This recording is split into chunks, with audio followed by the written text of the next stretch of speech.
Darker Days Radio, episode number 54. I am, of course, one of your hosts, Mike, and tonight is the winter solstice. Dun dun dun! Ooh, spooky. Of course. Indeed. Hello, this is Chris, by the way, the other host. We also have Chigg. Hello, Chigg. How you doing? Evening, everybody. Hello. Yeah. Solstice isn't spooky. It's about rebirth. It's when yeah, but it's also the clock balance. swings back around. It swings back around. I mean, you can consider it the solstice as another day when the veil in some form is in places is rent apart, and obviously the Fae come along and perform their wild hunt maybe. So yeah, keep your kids locked up because there's going to be some wretched Fae creatures out there ready to steal them away, or they're just like carol singers on your doorstep. But we know that Chig, you were just reading Wraith, and we know that certain days of the year, particularly solstice and equinox, the shroud is weakened. So maybe even keeping your kids locked up won't even help. Because these ghosts can just go through the walls and get to them. They walk right on in. Yeah. You're not safe anywhere. Right, anyway. So, how's everyone been? Good. Having read Guildhalls, which we'll say more about later. Eagerly wanting to sit down for the rest of the evening and start looking at Blood and Smoke. Which we'll say a little bit about later. And, I think things are good. Obviously, I'm writing research paper right now for work, so lots of crazy science stuff. Really, I should be working for the technocracy at the end of the day. I'm obviously a member of Iteration X, which is really sad. Yeah, totally. And obviously, I've been running lots of... we've finished... for Christmas, Iron Kingdoms right now. One of our players has left. He's moving country, so we were able to write his character out in kind of a nice way. Because his character's a priest, and in the events of the last story, there was kind of like an explosion, and it killed lots of Laerle's nobles. And it killed the local priest. So his priest character has essentially retired from the group and will be remaining in that place in Lael as the local priest, which happens to also be the area where one of the other characters comes from, because Sam's character is this noble turned witch hunting bounty hunter, and this is all a story based around her character's family and one of the family members having a wedding, and Khadorans getting involved. So it was kind of a nice farewell to that character, that they get to retire where one of the other characters comes from. So yeah. And of course, after Christmas, we'll be sorting things out. Hopefully, have a new player added to the group. We'll see, and carrying on with the rest of Witchfire. So I've done the rest of the conversions for that, and it was fairly easy. That's all pretty good, roleplay wise and gaming wise. Totally sweet. I skipped Shadowrun last night so I could prepare for this episode. So that's good, right? Yes, Darker Days is better than 4th edition Shadowrun. 5th edition now. We actually converted. Darker Days is better than 5th edition Shadowrun. Yes, it is. Of course but it is. 5th edition Shadowrun's pretty good as well. And how about you, Chig? What's been going down? Oh, the holidays here in the States have made it difficult to get together, but one of my gaming group guys is running a Numenera game tonight, so we'll give that a shot. Whoa, you'll have to give us a review of that next time we have an episode. I think I can do that. Yeah, because it's quite it's kind of casting fantasy in a far future science fiction setting. So in that way, it's kind of, when I looked at it, it seemed... I've not obviously read anything more than the original Kickstarter and some of the stuff that came out. It read kind of very similar to being based off kind of concepts from, say, Gene Wolfe's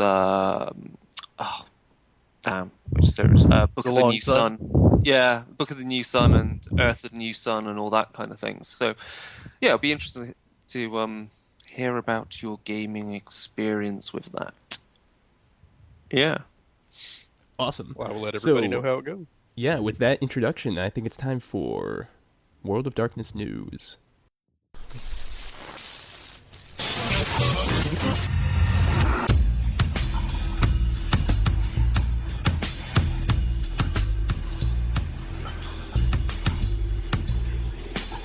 So, Demon of the Descent had a Kickstarter. It was wildly successful.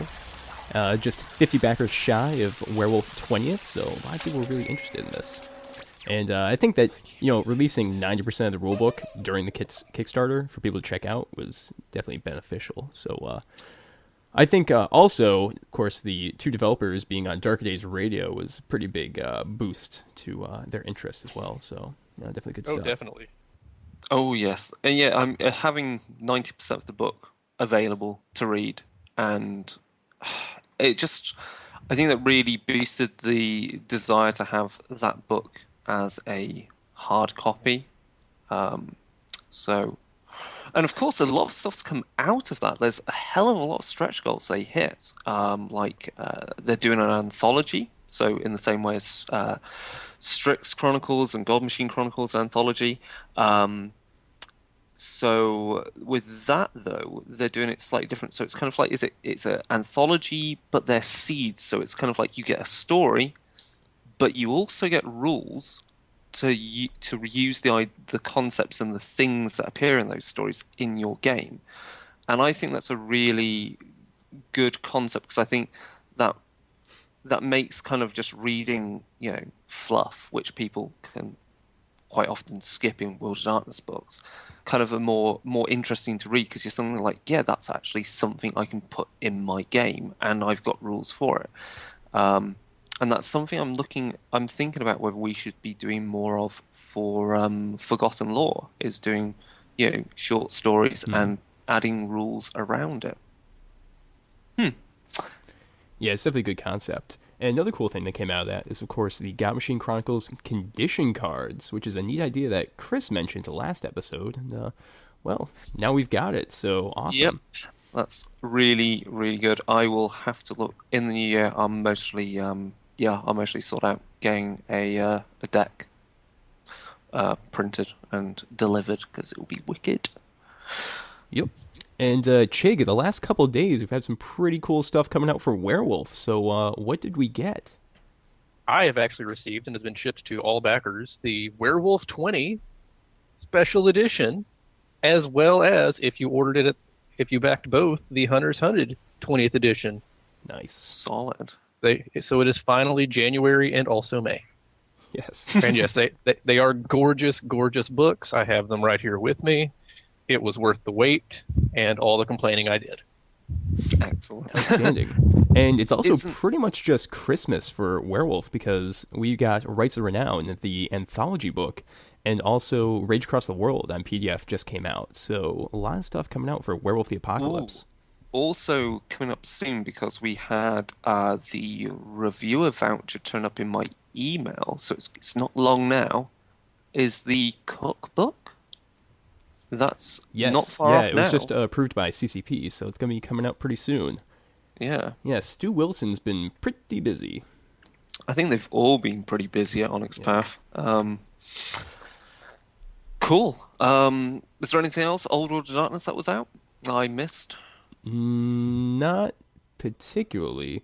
The only thing to mention, of course, regarding the CWAD is that it seems as though February 2014 is when they expect the Mage 20th anniversary Kickstarter to go live. So, a little upset that it's not coming out in 2013, which would have been the actual 20th anniversary. And, of course, I blame Ian Watson because he assured me when he was on the show, he assured me it was going to be out in 2013.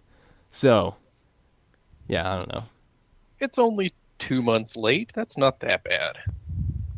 Yeah. I think it was supposed to be out in the summer, for the Kickstarter was supposed to be going on in the summer. But anyway.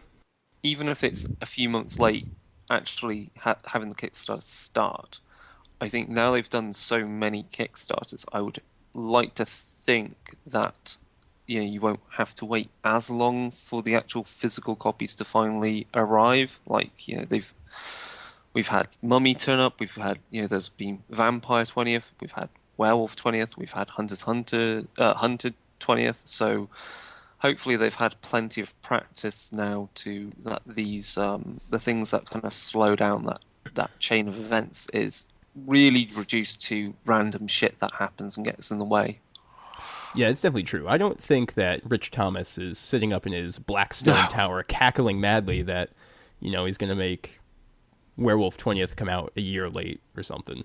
No. Oh, no. And I complained a lot about it, but it was all in good fun. I had utter faith that they would get it to me, and it would be worth the wait.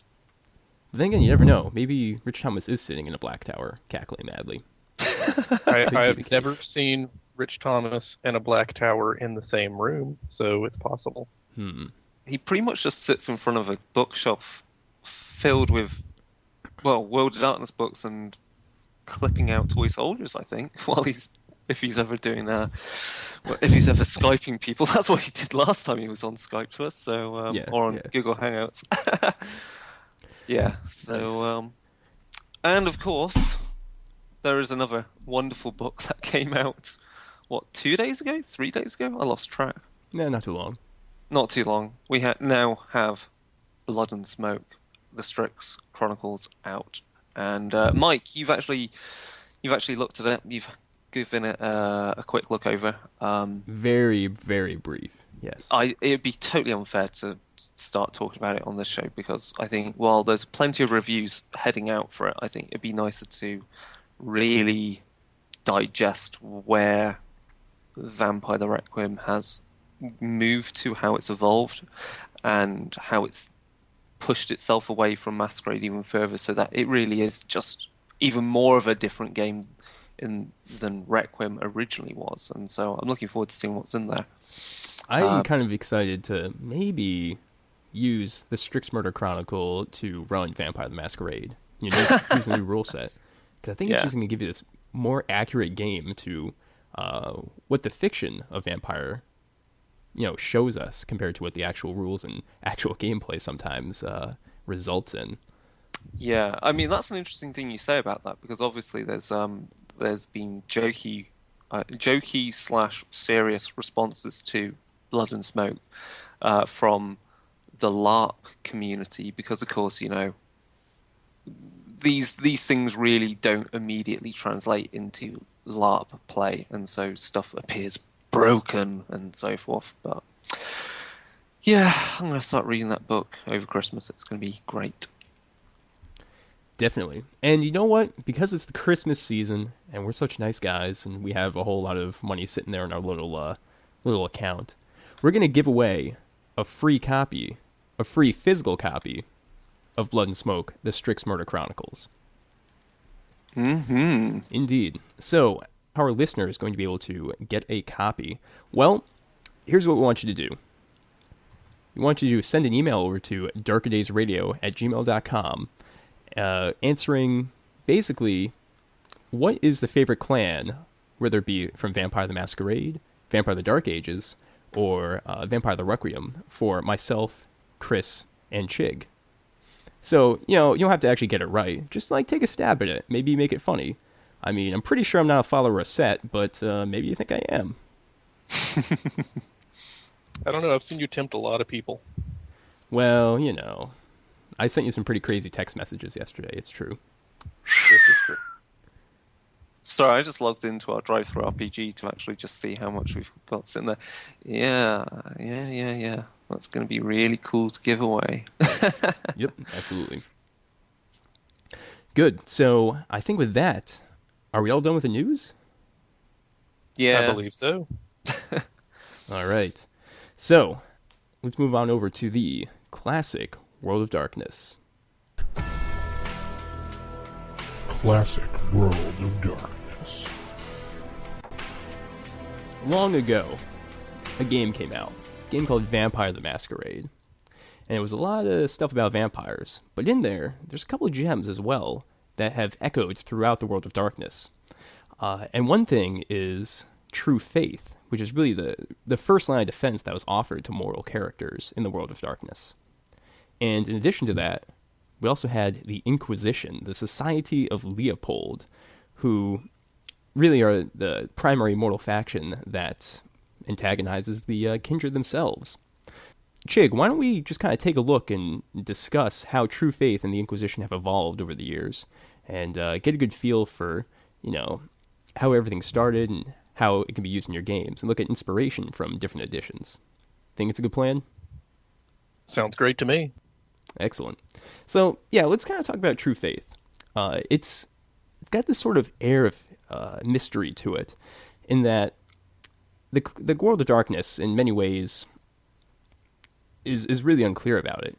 Is it actually faith in, a higher being that causes this and is like granted from the heavens above? Or is it really just a psychic noumena of some sort? And definitely Vampire First Edition is not clear about it at all. True faith is introduced in the Inquisition section or segment of the book, and it just gets about 2 or 3 paragraphs at most, with some pretty vague rules. So, they don't want to spill their beans too early. Oh, definitely not. So the way it worked originally was that true faith was measured on a scale of 1 to 10, and essentially what would happen is when a vampire character would attempt to approach someone who had true faith, and they were bearing a holy symbol, they would need to roll their willpower against the difficulty of the opponent's faith rating. Now, if they botched, it would cause a level of health damage, or cause them to frenzy and flee. And if they had a number of successes, that would, give them a number of steps forward equal to the number of successes. So it's not too powerful in and of itself. And since most of these, inquisitors or other individuals only had faith ratings of 4 or 5, something like that, that difficulty level was not too extreme. That said, White Wolf quickly came out with a number of other books, including Hunters Hunted and The Inquisition as part of Year of the Year of the Hunter. And these kind of expanded upon true faith, and it started to get pretty ridiculous pretty quick. So just to take a look at how it worked in Hunters Hunted, it was the same basic rules, but now since you're playing as one of the hunters, you would actually roll a number of dice equal to your true faith, which is still rated between 1 and 10. And you did that against the undead vampire's, willpower. That itself makes a lot of sense. But now they include a caveat that if you had true faith of 6 or higher, you got these additional kind of noumena-like abilities, noumena being the hedge magic of the world of darkness. Just to quickly kind of run through these, if you had true faith of 6, you could, cleanse evil in a room, reduce the difficulty of reaction checks, so if you're being ambushed or something like that. And also, it could give you an extra willpower point for a scene. If you had true faith of 7, you would have, you could guilt riddle an undead or evil opponent, causing them to lose dice in their pools mechanically, but also just kind of become very introspective and really just distract them. You also get an additional 3 dice for, ambush and kind of reaction checks. And you can also get an extra willpower point for a scene for both you and all of your allies. So a lot of willpower points just being thrown around there. At level 8, you could, this is crazy by the way, change the nature archetype, nature and Demeter, temporarily or permanently in someone that you're targeting. So, maybe you can make that vampire into a bit of a goody two-shoes, but maybe if you have a really bad day, you might turn someone into an evil SOB. And if they're evil, then you can go ahead and use the level 6 power and smack them around. Yep, that's right. The other thing, this is crazy. You could also reduce the vampire's discipline levels. So, you have Auspex 3, now you only have Auspex 1. Pretty nuts. So that's level 8. Level 9, you could perform an exorcism. You can prevent any aggressive actions in the room you're in with 5+ successes, targeting a victim of sorts who has humanity 2 or less You can cause them to either commit suicide or submit to just kind of meekly being staked or something like that. That, of course, has its own moral implications, which I think may affect someone with high humanity and true faith. Definitely not a ability you're going to see used too often. Do you agree? Well, I don't know. It depends on the being. If you're facing down against just a regular newly turned vampire who just hasn't had a very good go of it, sure, maybe. But I mean, this is for vampires with a humanity of 2 or less. So, it's at this point in the game line, it's targeting the Sabbat, who are at this point just horrible, horrible monsters. So, yep, that's quite true. Now at True Faith 10, and we're talking when you say True Faith 10, you're basically looking at the equivalent of Potence 10 or something like that. With enough preparation, the being with True Faith can ignore 10 dice per round of damage. They can cleanse someone of the embrace at difficulty 10. So just, oh yeah, you're not a vampire anymore. That's cool, you're good. And you can also call on divine minions. I'm assuming they mean angels. Definitely really ridiculous and not something I'd ever want to see in a game. Really, all of these True Faith levels I would not want to see in a game. I mean, level 10 True Faith, you're basically Jesus or Muhammad or Moses, essentially. Yeah, absolutely. Basically, yeah. True Faith itself is extremely rare, but when you look at these, 6+ powers, these are 1 in a billion or something like that. No mortal is going to live long enough or be sane enough to achieve that over any time. I mean, you're essentially... I mean, it's interesting to have those there, but I mean, it's one of these things like, do you think having those available in the game is a good thing, but is it too much of an excuse for players to suddenly play things which thematically in your story don't make sense or are just ridiculous? Yeah, no, it's definitely a good point. I don't think that White Wolf in 1992 really had a good grasp on the themes of their games. So, yeah, there's a lot of stuff in there that's always a little funky and interesting. And yep. Like all the other games, True Faith has been revised. Indeed, but no, Chigg, there's one last thing I gotta mention about True Faith. Okay, sorry. At this point in the game, you can use True Faith as willpower points after your willpower is depleted. So it's just like, oh yeah, it's also a willpower stat. So pretty ridiculous stuff. But of course, yes, True Faith has been further revised as we go down the line, and gets pretty interesting in the Inquisition sourcebook. So Chigg, what do we got there? Well, True Faith in the Inquisition. The Inquisition is the church-sponsored group of hunters, so clearly True Faith is going to be their bread and butter. Not everybody in the Inquisition has True Faith, of course, but those who do know how to use it. Inquisitors with True Faith have the ability to have all the abilities you've already mentioned. They can hold off the undead. They can bring werewolves out of frenzy. They can do all sorts of crazy, crazy stuff. They can lay on hands. They can just do ridiculous amounts of stuff. It's really the most powerful mortal magic in the game at this point. They can use it against vampires, against werewolves. They can use it as counter magic to the awakened mages. They can use it to bind wraiths. They can kick wraiths who are possessing people out of the bodies.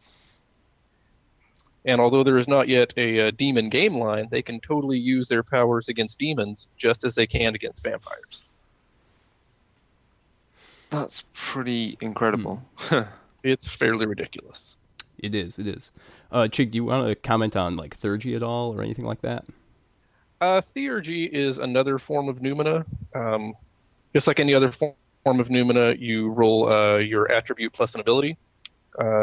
They have their own special names for things. The Via Mendicamenti is basically lay on hands. It allows you to cure wounds, which if you're out as a normal mortal fighting vampires and werewolves, you're probably going to need at some point. They have the Via Ignis, which is pyromancy. And they have the Via Geniorium, which is what's what I'm looking for here? Summoning and binding of spirits and demons and other fun stuff like that. Oh, and Vio Necromantiae, which is the same thing as Vio Geniorium against wraiths and maybe vampires if your storyteller is being nice. Nice, yeah. So there's a lot of stuff in there, a lot of cool powers for the Inquisition to use. But additionally, the rules have been further revised in Hunters Hunted 2, which just came out. And now True Faith is a similar concept really to the other Numina, hedge magic. And not only does True Faith now protect against different physical advances of the undead, but it also resists different disciplines, Numina of hedge magicians, and that sort of thing, and other powers. And to kind of just go through different powers, of course, one thing to bring up is that now that when you get a point of True Faith, you also get an extra willpower. So now I guess your limit could go up to 15 willpower points if you use True Faith in the current system. I'll have to check about that. Yeah, because the current system limits True Faith to a 5-point path. Right, but you can have up to 10 willpower. So there's no more True Faith 10. So Right. But you can have 10 points of willpower, and then for each point of True Faith, you get an extra willpower point. So I'm thinking you can get up to 15. Unless there's a hard limit of 10 somewhere in the books that I'm not familiar with. I didn't see it. So I think it stacks. So I think it's 15. Wow. Pretty ridiculous. Yeah. And of course, Chris, just to review, in Classic World of Darkness, spending a willpower point is an automatic success, not plus one dice.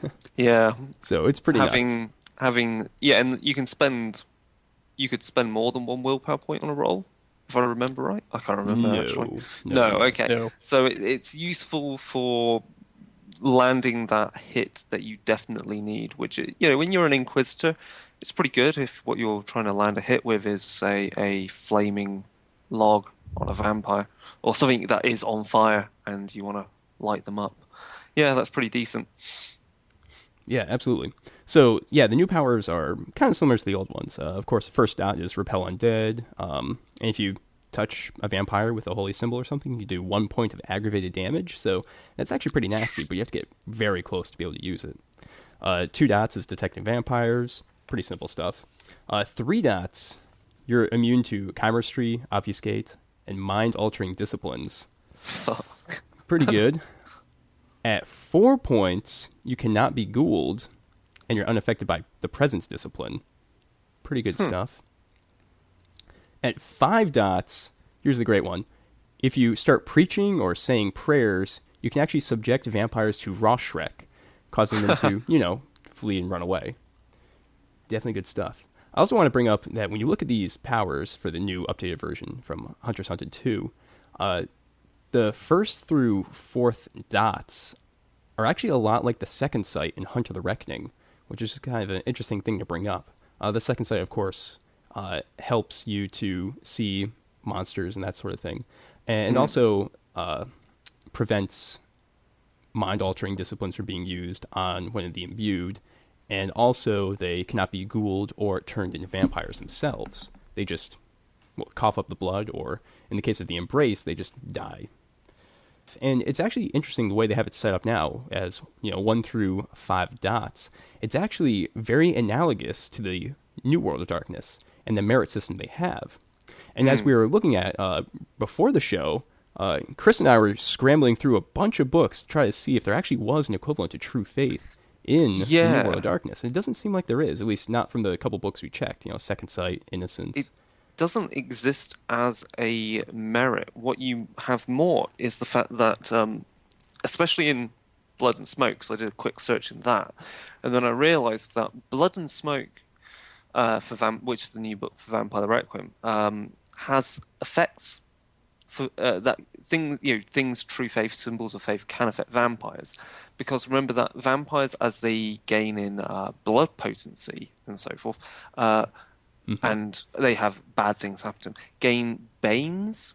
Now banes, so certain things are a bane to you, or you've got, and so it's kind of in that way similar to what you have in Changeling the Lost. So as you increase In your weird, you again gain these banes. So, like you you can't stand the shadow of a cross falling on you, or if you hear the words of from a priest, you must flee, or obviously you're hurt by the touch of symbols of faith. So the difference in that is obviously that the harm that occurs to these supernatural creatures is more linked with their own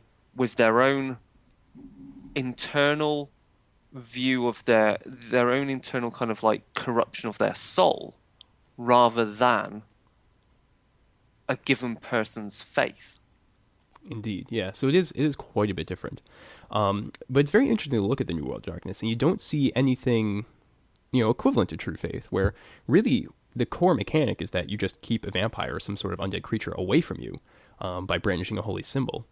There's no warding effect like that and other psychic merits that I've seen in the New World of Darkness. So that's just why it's interesting.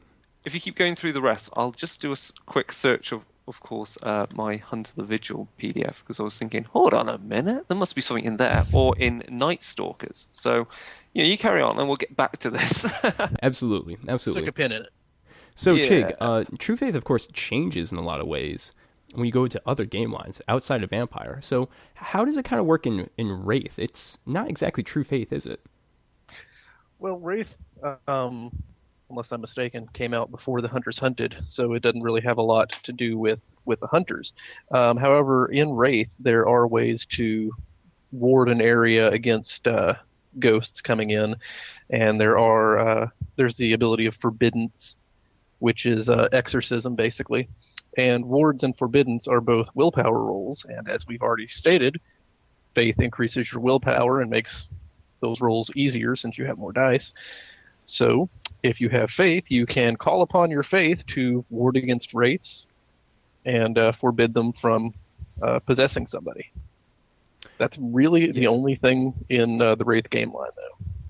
Yeah, at least from what we've seen just from going through a couple of the core books. But it also states in there that really the person that's performing this has to have faith in what they're doing. Like, they have to actually believe that this is going to work, correct? Exactly. Yeah. So if you are doing an exorcism and you have true faith, you truly believe that God is on your side. Absolutely. And it's also interesting that, when we go and look at some other game lines, like, for example, Kindred of the East, we see that true faith does appear, but it's slightly different. So in Kindred of the East, true faith covers, Taoism, Buddhism, Shinto, and Tongak. And, these monks and shamans don't typically actually have holy symbols.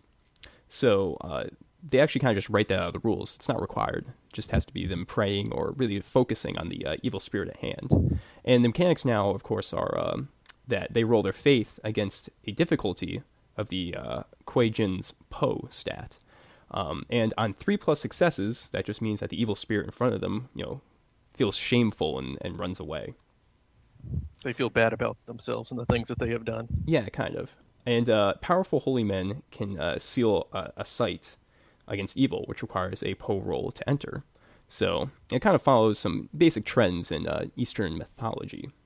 The Kuei-jin themselves, by the way, cannot have true faith. They know that their place in the Dharmic cycle does not allow them to really become one with the heavens itself. But it's also important to note that vampires can have true faith, can't they? The Kindred themselves, there's a few canonical instances. We have, of course, Anatole, the mad prophet. He's the Malkavian signature character. And also Louis Ambrose Mansada, the Archbishop of Aragon. There we go. He's Lucita's sire, and he himself has True Faith 3, according to Children of the Night, the source book. Yeah, so even though he is an inhumane monster, he totally still believes that God is on his side and what he is doing is in the right. Right. So that's where you kind of get to this interesting dichotomy of how true faith is represented, where, is it really just a psychic effect where this person believes so strongly in some faith or higher power that because of that they can get these abilities, or does it come from something above, some sort of heavenly host? Now, if you take a look at the what I like to think is the real Hunter's Hunted 2, which is Hunter the Reckoning's First Contact, there's actually some interesting discussion of how the imbued in Hunter the Reckoning interact with the Inquisition themselves. So, when when the imbued is using the second sight, when they're looking at someone that's using true faith or some forms of theurgy, but not all of them, it actually appears that they have this sort of nimbus, that kind of halo around their head, and they seem like they're a holy figure, which is definitely very interesting. But they don't show up as wrong. The second sight will not be triggered, actively if someone's using true faith near a hunter. It's only if they're, themselves looking around for some reason that they notice this. However, some forms of theurgy, particularly the Via Genorum and the Via Necromentia, the ones dealing with binding and repelling spirits and ghosts, those will trigger the sight, and they'll show up as wrong, because they really are just hedge magic that the hunters themselves will see and notice that it's something that's abnormal. It should not exist. So it's kind of interesting to see that when the imbued are interacting with the Inquisition, they're going to see a lot of them as being these strange instances of true faith, which are not wrong at all. But then others in the organization will appear to be wrong, and some might have true faith and theurgy. So then what's going on there? How are they going to react to this person that seems so righteous and yet is doing these dark acts?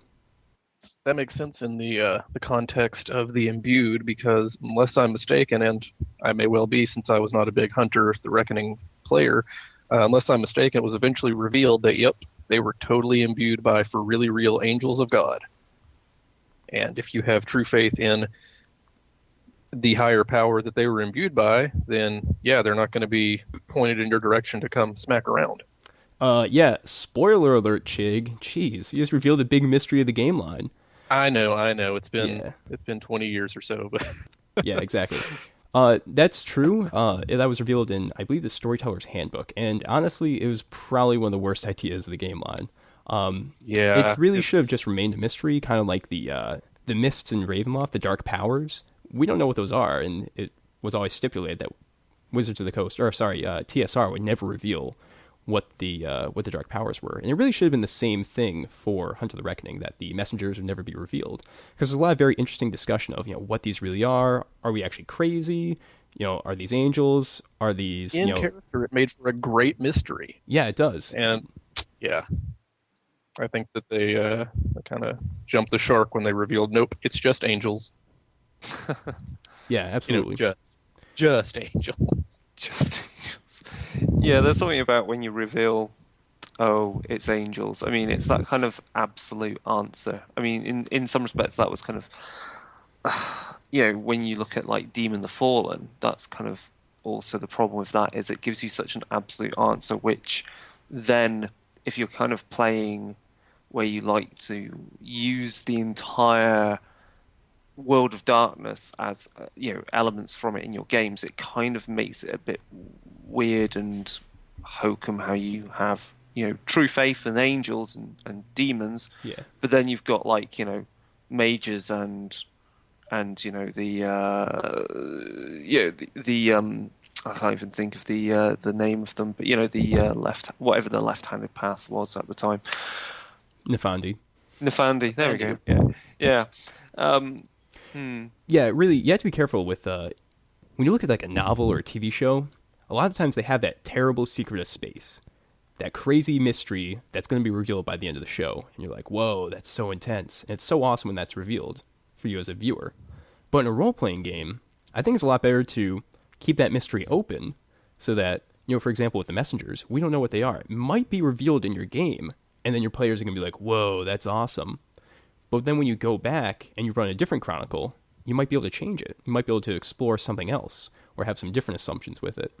And that's also really cool when then, people get together and they talk about, let's say, their Hunter the Reckoning game. And they say, like, hey, so when we were playing, found that the messengers, they were space aliens. And then they're like, whoa, that's so cool. When we were playing, it was the God Machine. And they'll be like, whoa, crossover, man. Yeah. So, yes, crossover is, of course, always very challenging in the World of Darkness, but two aspects that are quite clearly intertwined and beautifully so, are the Inquisition and True Faith. So, Chigg, why don't we talk about the Society of Leopold itself? Okay. The Society of Leopold began in the 13th century to root out the Cathar heresy. It was begun by the eponymous Leopold, who was I believe he was a Benedictine monk or priest. He was sent out to root out heretics, and hey, turns out those are some vampires. He gathered a group of people who believed the same way he did, went up there and did his job. When the church learned of the existence of vampires and werewolves and ghosts and other things that went bump in the night, they thought it'd be a great idea to have a group that would protect humanity from them. And thus, based on the Testament of Leopold, which is really his notes and hunting journal and diary all combined, was born the Inquisition. It exists through the modern nights to hunt primarily vampires, but also mages, mummies, ghosts, changelings, demons, wraiths, anything else that isn't really human and preys upon humans, but primarily vampires. Freaks in general, then. Freaks in general, yes. Good on them. In the modern nights, it is led by Ingrid Bauer, and this is new as of the Hunters Hunted 20th edition. In the Inquisition sourcebook itself, she was an up-and-comer, but nobody really liked her because of her heavy-handed methods. It says in the Inquisition that she was a very successful inquisitor. Over the course of her career, she staked 15 individuals, 14 of whom proved to be vampires.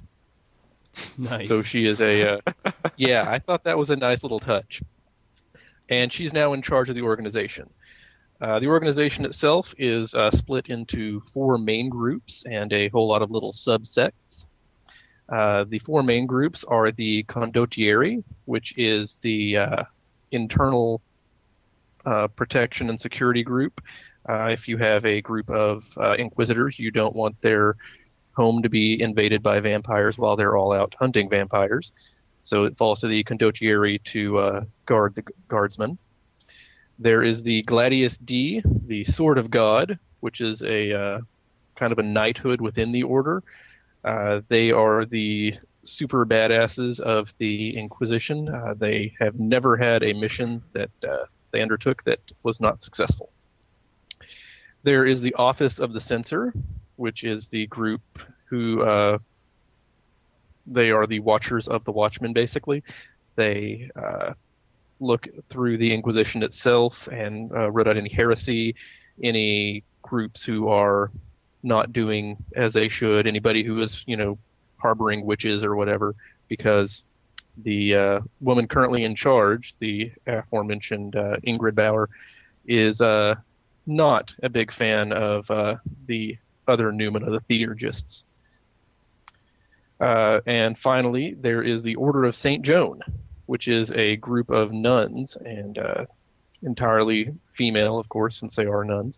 And they all possess the power of foresight. So, because, as mentioned previously, Ingrid Bauer is not a fan of Theurgists, there's a little bit of headbutting between the two groups. And yes, they are one of the largest and most well-funded and well-armed groups of hunters in the modern nights. Another small faction to bring up, which is very interesting, is the Sons of Tellurian. And these guys are actually mentioned in the antagonist section of Wraith the Oblivion, and of course are talked about in some small detail in the Inquisition. And they're really interesting, and Chris, you love these guys for Geist the Sin Eaters, because... Okay. You look at the Inquisition, and they're crazy extremists, right? Mm-hmm. And then you look at the Sons of Tellurian, and they're the batshit crazy extremists.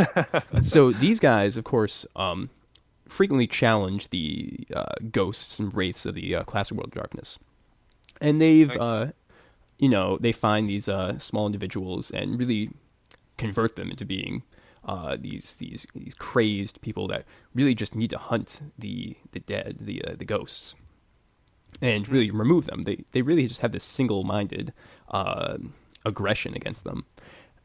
So much so that they actually have some individuals that volunteer to be almost sacrificed into becoming wraiths themselves, and then wandering the countryside, just slaying, or wandering the Shadowlands, I should say, just slaying different circles of wraiths. Which itself could be a great way to cause havoc in the underworld of the New World of Darkness.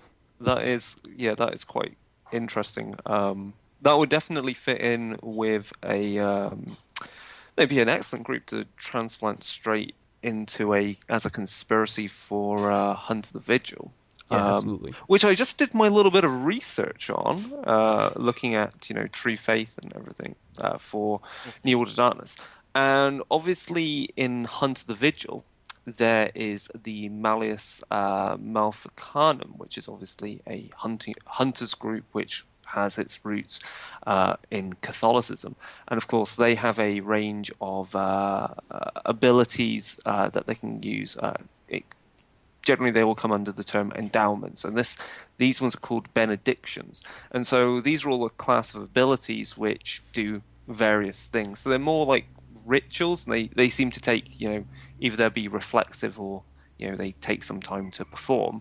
Mm-hmm. And again, in general for all of them, there are modifiers to the situation which are based on, is your morality too low? Then you're going to get a penalty to the roll. Does your ritual incorporate overt signs of faith? If it doesn't, it's going to fail, or you're going to get, less dice to pull. Are you an ordained priest, monk, or nun? So obviously that's representative that you actually have true faith. So other characters could perform these, but you're going to get it's going to be easier if you're a priest or some form. If you have high morality, obviously you're going to be better at doing it. My cat's going mental, by the way. And of course, if you incorporate things like ritual sacraments and so forth, or you're performing on a saint's day that is appropriate to the benediction. So in these, there are very specific modifiers relating to both your morality, your profession, and thus knowledge of what you're doing, or representative of your faith, or you're so committed to your faith that you're even ensuring that you've planned ahead and you're going to perform this miracle on the correct saint's day, which is quite interesting. I think maybe from this there's obviously inspiration that you can pull back into for like classic World of Darkness Inquisitors. Like I'm sure many of these benedictions would make kind of interesting kind of I say rituals, but actual powers that a group of Inquisitors could perform together before they go off hunting the creatures of the night. Totally good stuff. Yeah, I can see that. So yeah, that's in Hunt of the Vigil. Yeah, so don't ignore it. So I guess the Malleus Maleficanum would be an interesting group to look at, maybe to add as another wing to the Inquisitors, and maybe if they have an appropriate difference of opinion somewhere to the Inquisitors in classic World of Darkness, it would make for an interesting kind of schism, representative of the type of schisms you've seen in Christianity throughout the ages, when you have like the Council of Nicaea and so forth and so forth. I had a look at the Night Stalkers PDF as well, because obviously in there you've got different types of ways of presenting vampires. So again, there might be a little bit of discussion in there that might be relevant towards true faith and depicting it in games. Nice. All right, Chigg, what else we got with the Inquisition? What else would you like to have with the Inquisition, Mike? Well, I don't know. I mean, I was just kind of leaving it open for you. It sounded like you were trying to make some comment about the Sons of Telerian there before we got off on our New World of Darkness tangent. In the Hunters Hunted 20th edition, it mentions the Sons of Tertullian have a subsect, the sect of St. James, who believe that suicide is a means of entering heaven. And in 2012, a ton of them just offed themselves in a basement somewhere. And their mortal remains continue to shamble around. And the living group are waiting for them to wake up, basically, and tell them all about heaven. So I think that is the group you mentioned earlier, who are off in the Shadowlands, fighting the good fight. Yeah, they might be. Of course, the canon story of the Classic World of Darkness has the sixth great maelstrom coming along, and preceding that, a lot of wraiths get forced back into their bodies, or even bodies of others, and become these kind of risen beings. So that might be why that's kind of going on. That's a great touch. That since I'm not a big wraith guy, I'm just getting into it, like you said. I didn't get when I was first reading it through, so that's fantastic. Yeah, absolutely. So they off themselves and then just end up back in their bodies. Kind of ironic. So obviously one of the things I was thinking of, what's important about True Faith is also how you depict it as well, because True Faith is maybe something that is more common amongst the laity, the common folk in if you're running Dark Ages, because of course people believe in these things, and maybe miracles and monsters are far more overt. So, True Faith is possibly something that in vampires in the Dark Ages are gonna come up against more frequently, because of course in the modern times we've become too jaded and deluded with faith, and we have technology and so forth, and the technocracy has shown that True Faith isn't required. We just need to have laser cannons. Yeah, absolutely. In the Dark Ages, of course, faith and fire are the two weapons of humanity. And representing the faith part, you can do it in a lot of different ways. If you go to Proto-Russia, the Kievan Rus states, you're going to be looking at a lot more of these sort of pagan symbols, in addition to more Christian overtones with the people there. And then also, there's a lot of relics running around. So maybe instead of brandishing a cross, you might have the finger of a saint or something like that. Yeah, or some sort of container that has the blood of some saint. And of course, you've got all the classic ones. You've got a piece of the true cross. You've got the spear of destiny. You have the nails, yeah. And but if we're going back to if we're going back to discussing true faith and how it could be an actual blessing from a being on high, or it could just be the faith in one's beliefs, we have to mention mage. Yes. Which is all about one's beliefs. So where does one draw the line between true faith and, hey, you have the true faith merit, you get the true faith abilities, and becoming an awakened mage? Yes, and what this is actually touched on in the Celestial Chorus revised tradition book. It gets a couple of pages, and they give a couple of answers of that, and one of them is nope, nobody has true faith. If you think you do, you're wrong. You are just an awakened mage, and this is how your paradigm works. And the opposite of that is nope. There is all the Celestial Choristers. They aren't actually mages at all. They just a whole bunch of people who have true faith. Could you not say, because obviously true faith, you're going to have true faith come from different powers. So obviously it'd be interesting to know what parallels there are to the Society of Leopold and such, Christian hunters. What the equivalent is, say, from a Islamic kind of approach, or say from Hindu and everything. I think that would be really interesting. It's like, what other types of religious vampire hunters would there be?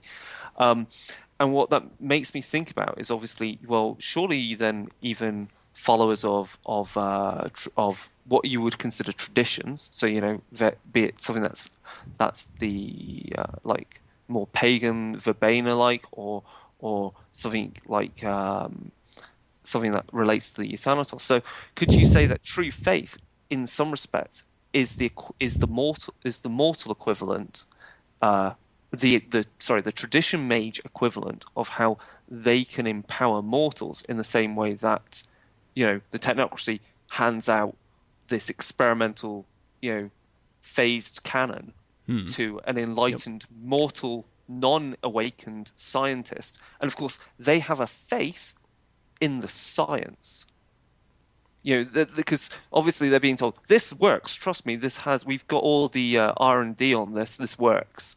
And of course it does work because it's enlightened science.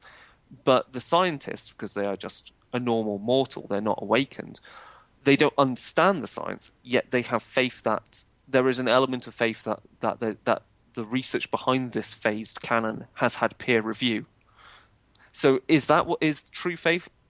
The traditionalist version of handing out laser cannons? Yes and no. I think it would depend on the group of traditionalists. True faith may well be the Celestial Chorus's number one group of sorcerers, but I don't really see a lot of true faith people in the virtual adepts. Oh, well, of course not. I wouldn't say in the virtual adepts you have more of the equivalent of what they have a more kind of weird science element to an extreme edge science element that the Technocracy do. But I can see you can do the parallels of true faith between, like, say, the Thanatos, with the Dream Speakers, with any of those other groups, because obviously it's more about what your belief is in. And of course, you could still do the Order of Hermes. You just got to have more of a belief in essentially, Hermeticism, Hermetic magic, and really that kind of occultism, and kind of almost wanting to believe that Harry Potter wizard, wand waving actually works. So, yeah. Well, in the Old World of Darkness, they have sorcerers, and yes. That's what the enlightened scientists, enlightened mortals are in the Technocracy. They're just sorcerers by a different name, with a different paradigm. So I guess there's... So since true faith is kind of just another form of sorcery used in the Old World of Darkness rules, it could indeed be looked at that way. Yeah, that was the argument I was going to make, Chigg, is that you could actually, looking at different noumena, they're essentially kind of loopholes in reality that these certain individuals kind of learn that they can use. So it may just be that true faith is this kind of loophole that exists, which actually kind of brings up some kind of funky questions when you look at Demon of the Fallen. But suffice it to say, maybe it's a loophole for only certain religions, but you could actually have some funky things showing up where, maybe true faith in your game just doesn't exist for, I don't know, Zoroastrianism or something like that. Or maybe it's super powerful for Wiccans. Zoroastrians. Yeah. Excuse me. That could, kind of give you some extra mileage when you're looking at true faith and the sorcerers of the classic World of Darkness. I'm not sure that as a gamer and as a storyteller, I would want to limit it to just the right people. That just seems a little icky to me. Oh, yes. Well, I mean, I'm not condoning such a thing. I'm just saying that you could have these kinds of questions come up if you wanted to portray it in such a way. Why are there no gypsies with true faith? Is that what you're saying, Mike? That's what I'm... Oh, geez. All right, we're getting in trouble here. We're getting in trouble. All right, is that it for true faith in the Inquisition? I think that'll do it, yeah. All right, perfect. So with that, let's move on over to the secret frequency. It's under the stairs.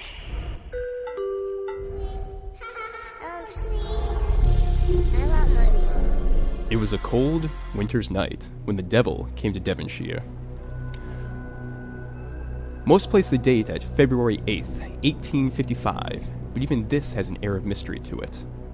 Abnormally heavy snow blanketed the country, and townsfolk were locked indoors for days. When they finally emerged, they found single-file, hoof-like footprints in the snow. Not just in one village, but throughout the entire countryside. The first person to notice these hoofprints was, of course, Grandmother Jill, then 76 years old, as she inspected her garden in Woolsey. The prints were 4 inches long and 3 across, with an average distance of 1 foot apart. Most disturbing was the depth of the prints. Each print had melted the snow it impacted, leaving a horseshoe shape down to the ground below. Intrigued, the old woman called for the mayor, who then called for the scientists from the Center for Fortean Zoology. The scientists were absolutely stumped. While the hoof prints looked like they could have come from a large donkey, the print indicated something that was actually bipedal, and there was no way a donkey could be heavy enough to clear the snow to the ground surface below. As they followed the hoof prints from Grandmother Jill's house, they found the markings moved in perfectly straight lines until they suddenly zigged and zagged. The prints would encounter a house and continue onto the roof, sometimes seemingly climbing up the house's gutter. Other times, hoofs climbed over 14-foot walls.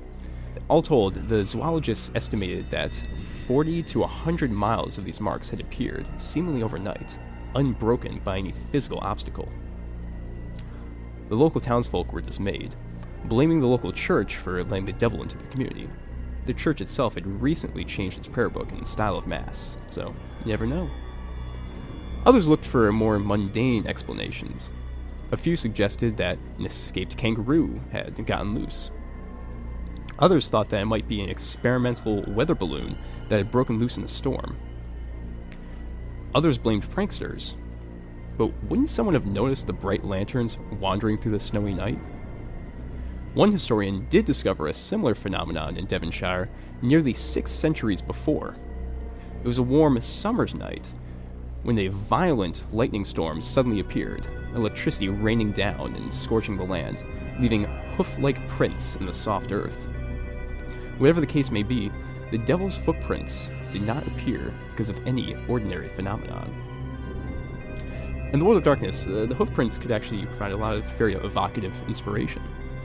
In a Hunter or Inquisition game, perhaps the devil's hoofprints really are from the scalding footfalls of a demon wandering the countryside. However, locals themselves have begun to make copycat footprints as a sort of a hoax. How will this red herring throw off the hunters from their prey? In Vampire the Masquerade, there's of course the Celtic Lianan bloodline, which has a strong connection to spirits in the woodlands. But what happens when their summoned spirits loses control and begins to terrorize the countryside with no regard for walls or doors? And what about Spring-Heeled Jack, the Victorian, almost pulp character? It's a devil-like creature that hops around with springed heels, mostly traveling around to London and other cities. Eddie Webb himself made a free supplement regarding this character, so maybe you could use that as some inspiration, or have something similar intertwined with the devil's footprints. And of course, if you have an electoral storm, you've got to talk about Promethean the Created. Sure, the devil's footprints could be a wasteland effect, where the earth itself becomes too hot and dry to till. But what if the devil really is wandering throughout Victorian England, and a throng of the created chase him as part of their pilgrimage? So there we go, guys. What do you think of the devil's footprints? I guess you could again say that the devil's footprints maybe is a physical manifestation of a dragon line or ley line, which is important to say to the Ordo Dracul or to mages. Mages both in Old Order Darkness and New Order Darkness. Potentially, it could also be a physical manifestation of a trod through the hedge, and these devil's footprints appear on particular nights when there is a verge, and so essentially, some creature, some true fae. Maybe it's maybe even if it occurs, when there is snow, maybe it is the pathway being taken by the wild hunt. Yeah, that's off the top of my head. I think you covered a lot of good ones there, Mike. Yeah, absolutely. Another idea is looking at maybe the God Machine or something else that's inhabiting the Earth itself. For example, the God Machine could have infrastructure. This could be just like some vents that are coming up. Because there's something beneath the county of Devon. A cog has rolled along the land. That could be it as well. That would explain why everything's so geometric with what's going on. But additionally, you could also look at perhaps the antediluvian Enoia, which is the founder of the Gangrel clan in Vampire the Masquerade. Perhaps this is because canonically she's actually embraced the earth, and earth melded with it and has become pretty much part of it. Maybe this is just a vein or something that's touching the surface in this area. And if the let's say the Tal Mahara, the true black hand, can actually pierce the earth and get to that vein, they can collect some of this antediluvian's blood for whatever purposes they have. Interesting. Of course, you could use it as in the sense that it's an omen of some form, this is one of many events that are in the lead up to some significant event of demonic nature, maybe. So that would be applicable really to any game, I feel. I think, but really my idea is, I think you covered a lot of great stuff that I can't really think of much more. I mean, Spring Hill Jack is a great character as well. I mean, quite easily could be a changeling for either game or some sort of antagonist. He has kind of that kind of a folklorish feel to him. I'm just trying to think of something else from New World of Darkness, maybe. No, there isn't much more, I don't think. Yeah, well, we can check with Chigg over here, see what he has to say. Yeah. Hit me with it. Or don't. Sorry. Muted. You said it was in February, right? Yes. That is Imbolc, which is which is a changeling festival in the old World of Darkness, and it is in fact when the changelings relight the balefires, and more importantly to this story, parade the balefires around to old and new freeholds. So clearly, since it was such a dark and stormy night, the only people who could make it out there were the super athletic satyr, the cloven-hoofed changelings. Holy crap, that works perfectly. Clearly, all it is a group of satyrs who are bringing the balefire from freeholds to freehold. That works perfectly. Wow. All right, I think case closed. Yes, I know, it's changeling. Of course it's perfect. Damn. Cool. Anything else, guys, or are we done here? I think we're done. I'm tapped out. All right. Well, that's it for the Secret Frequency, so let's go move on over to the new World of Darkness. World of Darkness 2.0. Guildhalls of the Deathless, which has been out for 2 months, maybe more, I think. Thereabouts, yep. Yeah, and it pretty much does exactly what it says. It's an in-depth and dense discussion of each of the guilds, the playable guilds in Mummy the Curse for New World of Darkness. And it also includes some new powers and relics and extra rules for use for that game, and also includes the first part of a ongoing story, which will appear, and the rest of the parts will appear in later supplements.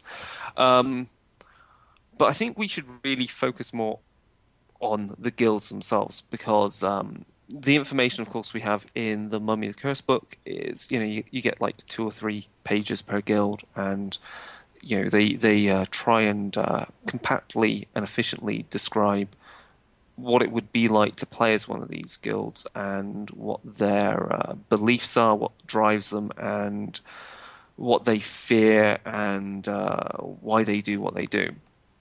And so it's a good point as well, because I think, Mike, when we first we talked about Mummy the Curse originally, we didn't really spend too much talking about each of the guilds. We were more into kind of like the Mummy the Curse in general. Yeah, we definitely did not cover the splats at all. Yeah, so I think this is a good point to maybe what will possibly even be a continuing thing, because it'll be good as well in future return and look at some of the splats for the games as they get updated, in particular Vampire the Requiem, what with the new book. But back to Mummy the Curse. So the first guild to talk about is the Marquette. They are the masters of servants, and they make use of talismans as their symbols of office and power. So they are kind of like the middle managers. They were the ones that were cracking the whip on the slaves when the Nameless Empire and the city of Irem were constructed.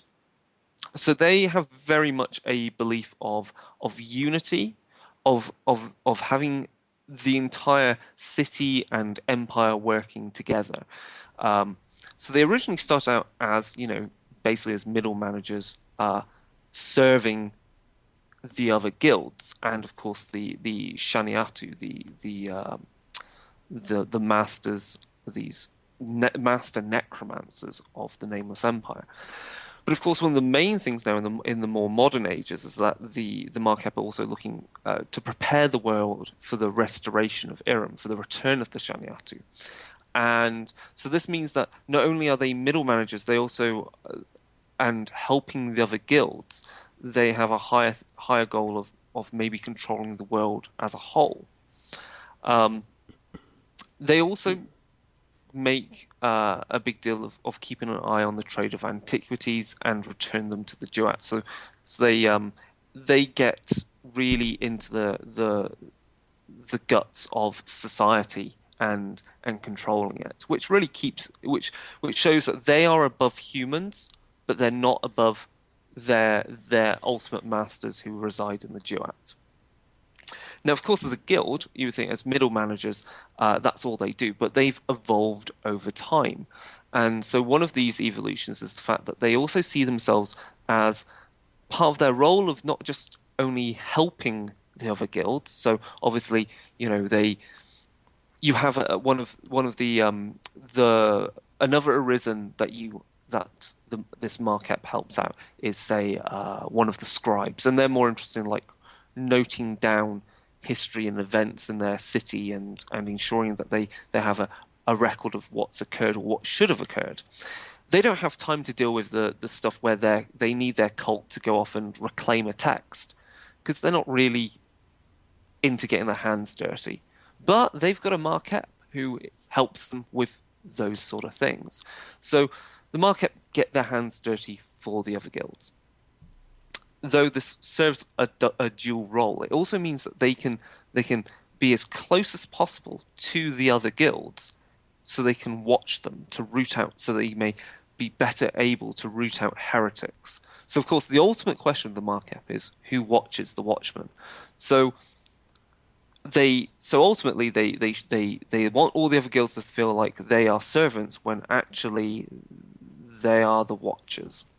Because of their desire to help the other guilds, there are some added extras. So normally in Mummy the Curse, one of the Arisen can be awakened from their state at the end in their current cycle through a few ways. Obviously, the Sothic cycle, the wheel turns, and they're all Arisen are awoken. Or, of course, their cult, the Mummy's cult, can have them also woken up, or obviously the Mummy's tomb is ransacked and he wakes up kind of pissed off. The other thing, though, is that the Marquette can kind of have their soul sort of tied to another mummy from another guild, and in times of need, that Marquette can then be woken up by that mummy. So there's this element of being a sort of a servant there. So obviously, they're very much into control. They kind of like the way that Europe and America is going. They love the NSA. They love GCHQ. They love all this level of control because they hate secrets. They hate secrets a lot. They want to know what's going on, and they like clarity. So they look like servants, but really they're a secret police. Mike, any other things you wanted to ask about them? Or Chigg? Nope. I They mean, sound there's really interesting. yeah, they're really big on rooting out heresy, and there's a list of things they look out for. Casual suggestions that the judges are fallible, disrespect to the Shaniatu, repeated questions about the necessity of vessel recovery, the use of vessels to stave off descent. So, they're really, big on, taking out people that, undergo transgressions. And of course, Yeah. considering some of the deeper issues with the other guilds, this means immediately that a troop of players, a pyramid of arisen players, if you've got a Marquette in the group, you've already got this element of paranoia going on. Yeah, it's interesting to think about with them being this kind of secret police when the Arisen themselves don't really have a stable society or culture, because 90% of them are asleep at any given time, possibly more. So how can they really have this whole, intricate look at how different heresies are developing and that sort of thing, when a lot of the time, how are they going to be able to communicate it? Is it going to really fall to different cults themselves to kind of pass along the information? And itself, how are these different Arisen going to really know what's going on? Yeah, it's interesting to bring up the how they view their cults, because that's exactly what they're if those Markappa, obviously a certain number of them are going to be awake or asleep at any one moment.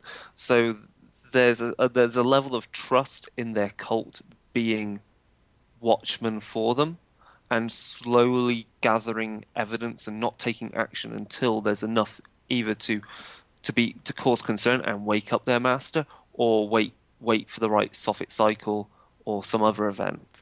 And of course that works for the cult quite well, because a cult built up around this element of you're going to be servants to others, but you're going to keep a bloody good eye on them, works for them because you can feed these mortals' desires for power, and by having them empowered by through an air of espionage is quite useful, because obviously mortals have very temporal, short-lived needs that can be easily catered for while they're just gathering evidence for the long-term goals of this Marquette. Yeah, that's interesting. So the question to who watches the Watcher is the cult itself. And maybe that's really the weakest link for many of the Marquette, if someone from a different guild or maybe one of the Lifeless needs to go after them. Definitely. The other thing as well with which we get into with some of the other guilds is that there are some pretty frightening levels of sanctions and punishments that can be leveled at the Arisen. And so, of course, the Marquette are at least one part of that chain of leveling, some sort of punishment on heretics or just Arisen that are derelict of their duty.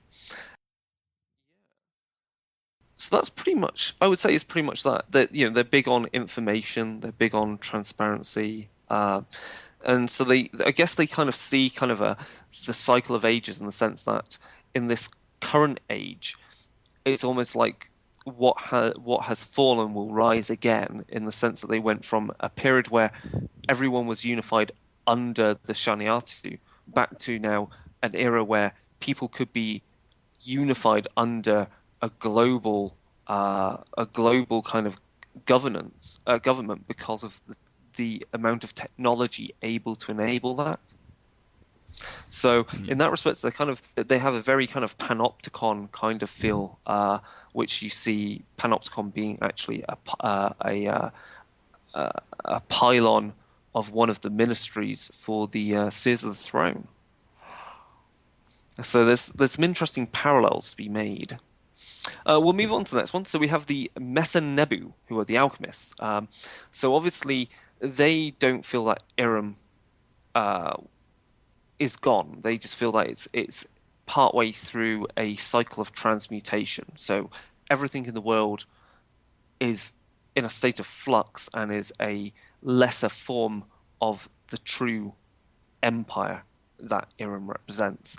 So they obviously they understand they trade in this idea of a dead one, which is like which basically means worth. So they think Sechem flows in the worth of things, and something's worth gets transmuted. So slaves mining quarries, they dig up rocks which get broken down and transmute, and then you're able to smelt out the metals, and the metals are used to make something greater. And these greater things, these crowns, amulets, are then used as signs of power. And this all represents just how Dead One transmutates from hard labor into power, and then translates into getting more slaves and using them to get more stuff. So there's this constant cycle of kind of equal exchange, to use a kind of a Full Metal Alchemist kind of sense of things. And so they kind of believe in this idea of the subtle bazaar, which they are the guardians of. The subtle bazaar being this place where your will, your drive is what enables you to transform the dead one of an object or one thing into another form. Of course, as alchemists, they also have some interesting ideas. So one of the things is that they feel that there's a kind of a belief that they can make sacrifices of people to the judges in the duat.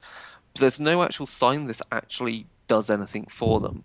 So there's kind of a foul kind of internal, I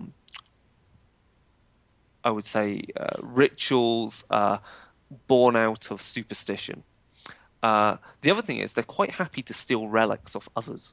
So it's a very bad thing, and it's a faux pas, and you'll get sanctioned for it, for going into another mummy's tomb and taking their stuff. Obviously, that mummy might wake up empowered with monumental amounts of Sechem and smite you, but they believe that it's that privilege is not something that's worth anything. Skill, they believe more in a not plutocracy, in a meritocracy. So if you've got these relics and you're really not doing with them what you should be doing with them, they'll take them. So theft is fine if the victim is not really doing anything with it, or is in fact doing something heretical.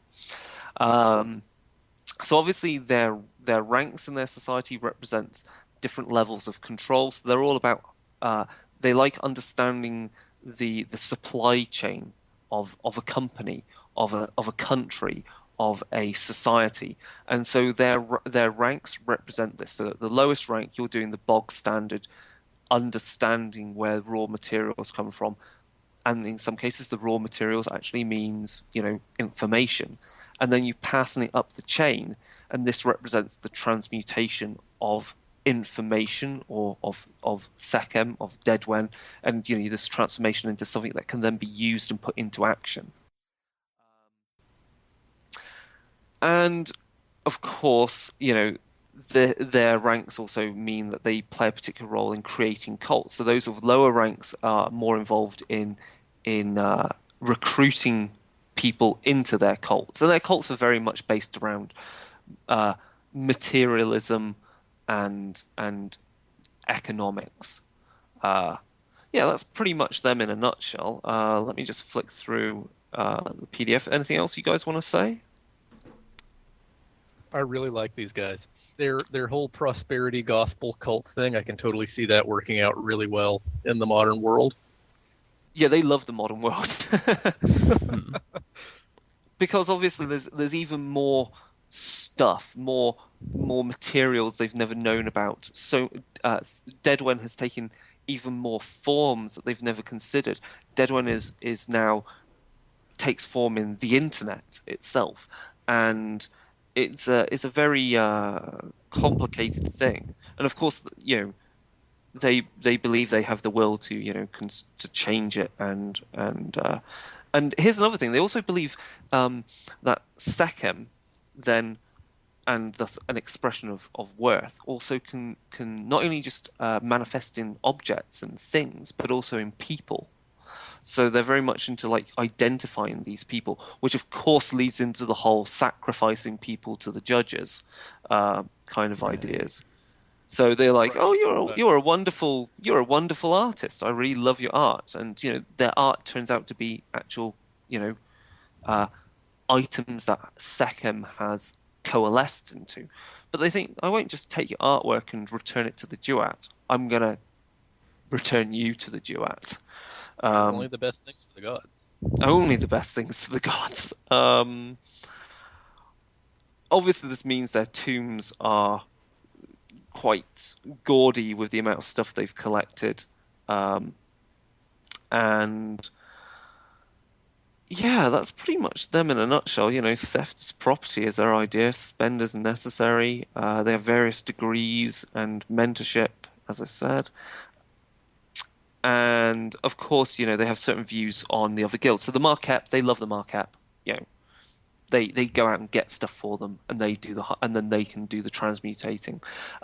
The Shesha Hebsu, the scribes, they just think are a bit of a joke in some respects. Let them write down stuff. They don't really do anything. They feel like they're just writing stuff down. They don't actually understand the magic that in action. The Sumenet, who are the funerary priests, are the ones that they have more of a philosophical disagreement with. So the Mess and Nebu are quite happy. They're all about change happens, whereas the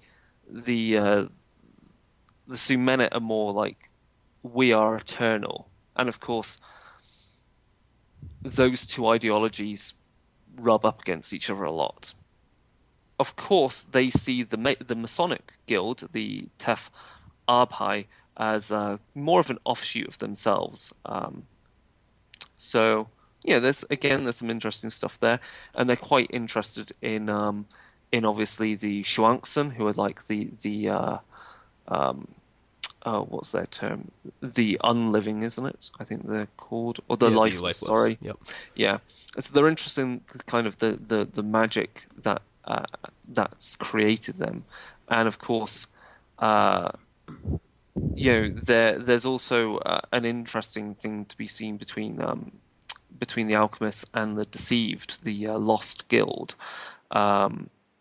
Because while the alchemists can make things, the Lost Guild were the ones who had the powers over naming things. So, is a thing not a thing unless it has a name? Yeah. Okay.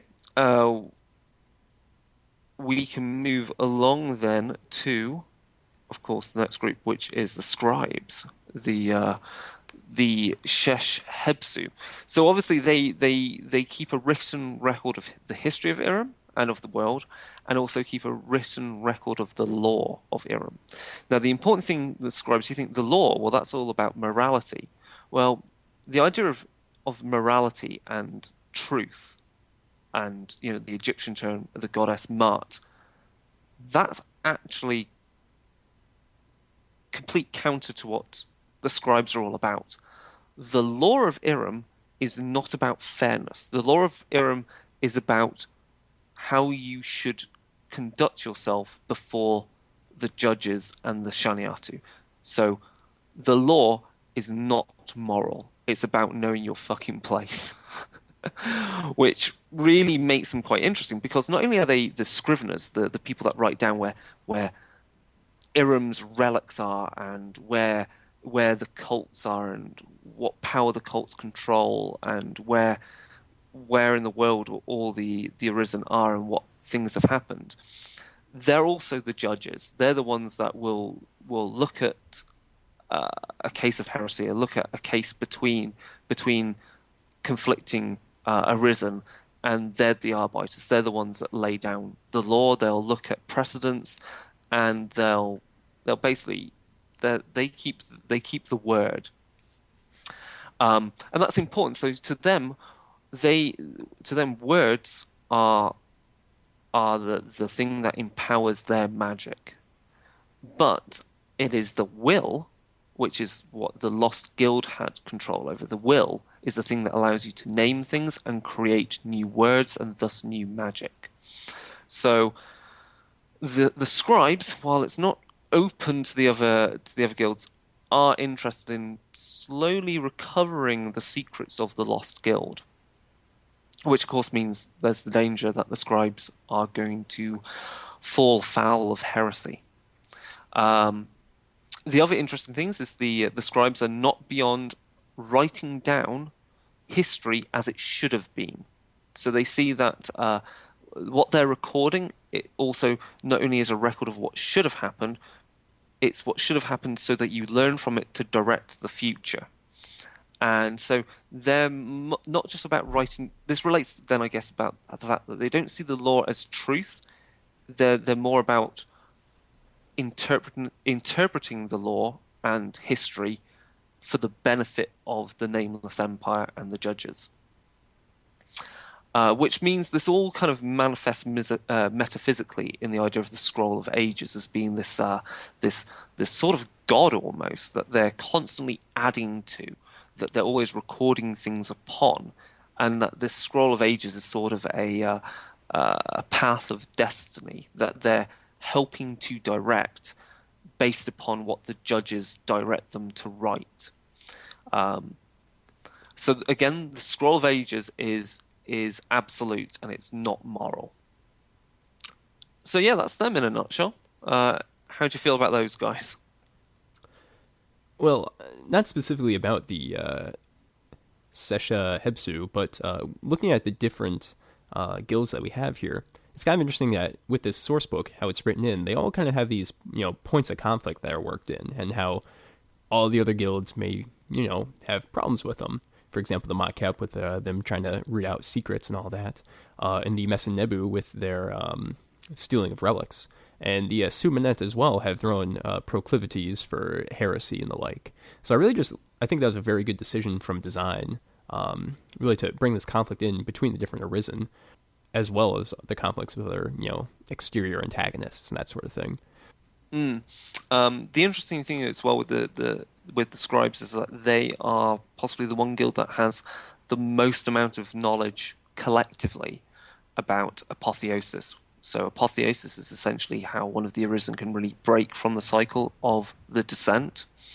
And of course, within the more general society of the Arisen, the idea of apotheosis is considered a heretical act, which goes side by side with the heresies committed by the Lost Guild. So obviously, when the book The Deceived turns up, that will give us far more insight into how close all of the guilds are close to the heresies of the Deceived, and who exactly the Deceived are acting for, and what their goals are. So yeah, it is quite interesting. And as you say, Mike, yeah, there's a lot of baked-in kind of conflict with these groups. Even though, essentially, because all the guilds are servants of the Shaniatu and the judges, and they are trying to channel Irem's all of the Second back to the Shaniatu, so that Irem can rise again. It's interesting because they should all serve together, but they can so easily be at each other's throats, and that's cool because, of course, both philosophically and in their actions, there's a lot of conflict, and of course the other conflict will then come from as individual Arisen reclaim their memories and realize they really want to be working for the judges and for the Shaniatu. Well, of course they do. Otherwise, it's heresy. Well, yeah, it's heresy, but but this gets into the thing of like why I think I said to Mike, there's a comparison between the Arisen and the Seers of the Throne in Mage of the Awakening, because they're doing things. In the case of the Arisen, they're doing it out of, well, really, I guess in a level of ignorance on both sides, whether it's forced ignorance or not.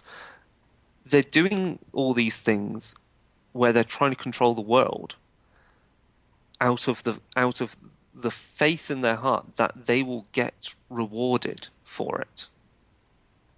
and there's really no guarantee they will get rewarded for their work. And maybe that is the thing that, their memories, as they recover them, their memories of Irem will, kind of reveal, is that, what they're doing is just recreating a society which, comparatively to the modern age, is horrific. Yeah. Organization wise, Faith. well, yeah, yeah. And if you know you're going to be rewarded, then you're not really doing it out of the goodness of your heart. You're doing it because you're going to get a reward. Yes. But they have the belief that when a rim is reformed, they'll get a pat on the head and sent to the nice part of the but their faith reality. is obviously, but the faith, of course, their faith for the Arisen, their faith, of course, is reinforced by the fact that they don't have memories of what the world was that they left back during those ages. So, they may remember things quite horrific from that time. They may well remember things that are even more horrific from their time in the Duat.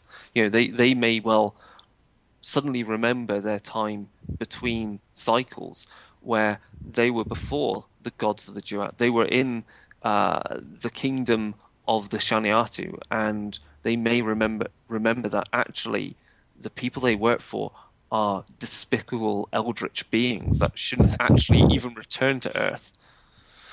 So, and that's a good element of the game. There's also that within there is as your character goes through cycles, or they die, and your character dies and is reborn, because that actually happens quite rapidly in the game. You don't actually have to worry about dying too much in a game of Mummy. You obviously pass through the Duat and Judgment before the gods, and before Anpu, who is the alternative name for Azara's Osiris. Anpu is why can't I think of the jackal-headed god's name? Anubis? Anubis. Yeah, there we go. Yeah. Yeah. So obviously they will remember things in those cycles. Oh, okay. So obviously scribes have various ranks within their group, which all really to do with, again, what role they're performing, whether they're gathering information, whether they're the ones that are collecting it, determining what should be written down and what shouldn't be, and how they form tribunals to judge other Arisen. Yeah, they're quite interesting. And so obviously there's obviously some rules, as I say, in the extra chapter, which covers performing these tribunals. They consider the Marquette to be rather base, because the Marquette just inscribe words on their talismans. They don't really understand what they're doing. They consider the Messenebu, the alchemist, to be rather vulgar and arrogant, and not really understanding what they're doing. There's a lot of inbuilt antagonism between them, and of course they're very much interested in the deceived and reclaiming that lost knowledge. As for the lifeless, they just see the Shuangsun as a type of creature that really should just be eliminated altogether. And of course they don't look favorably on mages stealing ancient texts. So they'll be wanting those grimoires back promptly. Which then brings us on to the Su-Menet, who I find kind of interesting. So the Su-Menets, as you may have noticed, each of these guild groups is related to a certain type of item, a certain type of relic. The Marquepa talismans, the alchemists are related. I can't remember off the top of my head what item it is they use. It's in the core book. But they have particular things they're attached to. So like effigies, or in the case of the Tef Abi, or in the Su-Menet's case, they have what are known as Utra, which is basically kind of like mummified creatures and body parts, and that's their kind of symbols of power. And of course these guys have absolute faith in the Shaniatu and what the Arisen are doing. They are the ones that ensure everyone else keeps to the faith. So they're also big on rooting out heretics. But while they're not a secret police, they're the ones that remind everyone else that they should be, doing their duties to their gods and their rulers. The problem is with the Sumena is they're racked by the fact that the modern world is evolving so quickly and religion has fallen out of favor. So their cults are more like mystery cults and are kind of at the fringes of society. So they're very much in taking hold of these neo-pagans or some such and attaching and bring it into their own cults and manipulating it in that way. But of course, because they're very much backwards looking in how they act, they find the modern world rather difficult to deal with, and this is possibly where they may well crumble. And so they're not very adaptable, both in their doctrines and their ideas. Furthermore, they fear that they may have forgotten too much about their own gods, so they always fall back on dogma. They just fear they've forgotten that the Arisen in total have forgotten too much about the Shaniatu, that they may well not be doing as they should be doing. Of course, they also, because they're very much interested in how Sekhem kind of transmutes and evolves in creatures. So obviously they see Sekhem as something that has evolved over time from the smallest organism to apes and then man. They find the modern world kind of extremely difficult to take in because there is so much information about creatures that they never knew existed before on continents they've never visited. So the polar bear, the kangaroo, the Galapagos turtle, they want to know what these all mean within the greater cosmos and in the metaphysics of their beliefs. So they have a real tough time with accommodating everything the modern world has revealed. So yeah, they're basically the guys that are saying keep the faith, but internally are going, we may have lost the faith. And of course, one of the things is interesting is that the story within this book, and will be ongoing, relates to particular roles within their guild. So they have the highest member of their guild is known as the First Prophet, and recently the First Prophet has gone missing, or has even been completely destroyed. And completely destroying one of the Arisen is bloody hard. And so that's happened, and that is a catalyst for the story, for the kind of the story, the sass that's in this book, and we'll be carrying on. What else can we say about them? Yeah, I think that sums them up quite a lot. Obviously, they've got roles within them, which they've got certain groups of priests that basically serve as their warrior priests that defend their temples. So also they create temples as well. And then there's a heretical group who are quite interesting. So obviously they're known as the Deshar Iritep. Thank God they put phonetic descriptions in here. But anyway, so these groups are about, obviously falling away from the worship of the judges, hoarding Sekhem for personal use, harming the guild as a whole. The other name they get given are called the Red Magicians. But here's the fun thing. Some higher-up members of the Sumena will actually push members of their guild to become heretics in order to learn more secret knowledge and magics. So there's a slippery slope there, and they also have internal problems. You've got traditionalists, you've got contemporaries, and you've got those who want to find new ways forward. So there's a lot of their internal problem is all about faith and how you deal with it. And they've got different ways of building cults because obviously they're really big into building mystery cults. So in that respect, I find them kind of similar to uh, the Guardians of the Veil in Mage the Awakening, or the Lancashire Sanctum also.